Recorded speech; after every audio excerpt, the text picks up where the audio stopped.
So one girl made a remark about CMC students, and there's one girl, she was just acting silly because that was just her. And another one was like, stop doing that, that's so CMC. And I was like, you know, not all CMC students are like that. And so then two girls ganged up on me, and one of them was like, are you in CMC? And I was like, of course. Then I chickened out and lied because I was afraid they'd do the same thing to me. So I said no, and then they said, well then, leave it alone. Why do you care? And what I was trying to do was pretend that I was non-disabled, but that I was some kind of a disability advocate who just happened to care about people with disabilities, when in fact I was one of them. And I sort of felt like maybe I was making the right decision at the time. In fact, when I found out my sister told people that I was in CMC and that I was autistic, I was so mad at her, and at the time I could have strangled her. I was like, you freaking told people that I'm autistic? I didn't want people to know that. She's like, I'm not going to lie. I was like, dadgummit, you idiots, you don't have to lie. Just tell them it's none of their dadgum business. You idiot, is basically what I said. But she still didn't quite get the point. And she was just trying to help. But I didn't see it that way at the time.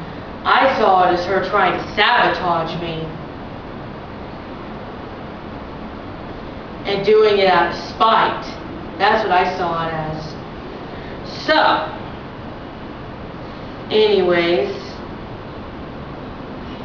I did end up telling one of the girls the truth, only because I felt bad about lying. And I basically said to her, you try going through every day having people think you're stupid and having people think you'll be no better than some homeless person out on the streets begging for money for your next meal.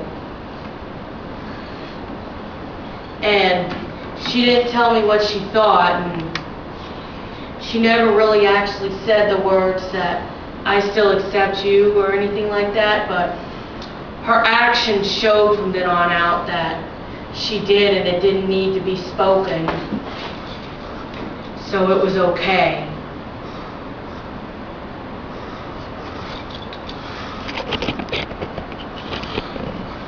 But the rest of the girls, I kept my secret from. I kept my mouth shut. And the one I went to was the one who made the remark. So anyways, but I do want to say this. These girls were nice girls, but I think they just didn't realize what they were doing. And I think if I'd have told them the truth, they'd have probably said they were sorry. And they probably would have felt bad. Nonetheless, that's how it went. So anyways, near the end of the year, my sister finally told me that, one of the girls told me that they said I was cranky a lot, and that they were concerned about me because I was making poor food choices, and I was gaining weight, and I spent most of athletics sleeping. And I wanted to tell them more than anything that I did it because it was the only time I could dream that they would accept me in my entirety, but was too afraid to. But at the end of the year, everything went smoothly, and it was as if nothing happened, and I stopped going to 2 lunches only because I sort of ended up getting in trouble. Thanks to Michael over there, who couldn't keep his mouth shut, to where he had to go off on every Tom, Dick, and Jane he met. And so I was trying to stand up for him, and I got called to the assistant principal's office. And so then one of the coaches had filed in there that I was going to 2 lunches, but she never actually said anything or had any sense at the office. But I was taken by surprise because I didn't know that was happening, and then they called home to my dad, and thankfully I was able to talk my way out of it. But Michael, he's raising his hand. What you gonna say? I didn't like that. It wasn't. I regret what I did. At least he regrets what he did. But anyways, that was a little digression. Back to what I was saying. And so, but even then they never found out, and then came my senior year, and eventually I sort of felt taken for granted by the younger girls and the girls my age, and so I wasn't doing well in pre-cal, so I started, instead of going to the basketball games, I spent more time working on pre-cal work, and they pretty much made it clear they didn't appreciate me at the games anymore, so didn't waste my time. They asked me why I didn't come when I didn't come, and then when I came, they'd be unappreciative, so I was like, forget it. And so, but after I withdrew from athletics, I was able to end off on good terms with most of them, and get along with most of them, although there were 2 girls that were particularly rude, but, you know, I forgive them because I know they had their own problems with insecurity. I just couldn't see it at the time, because I was too stuck up in myself, you see. So anyways, but I made some new friends, some very, very special ones.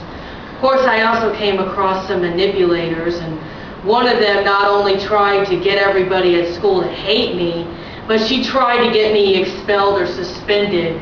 Of course, it all fell back on her head eventually.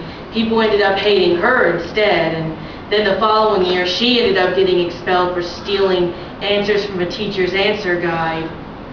And then one of my dear friends tells me, the following year I graduated, denied that she ever knew me. So, go figure, huh? And that was even after I went ahead and told her that I was in CMC and autistic, because she had her own secret, and this was after I graduated. She had her own secret. I wanted her to know she could trust me, so I told her my secret, so I could reach out my hand so she could reach hers out and we could be a little closer, but I had no idea that she'd been denying knowing me, or I probably wouldn't have even bothered. But anyways, eventually I graduated, went on to college, and my goal, I was glad I didn't have to mess with CMC anymore. My goal then was simply to make sure nobody ever found out that I was autistic, or had Asperger's, whatever, and see if I could make some friends while I was in college. And my sister agreed not to tell anyone anything. Next video.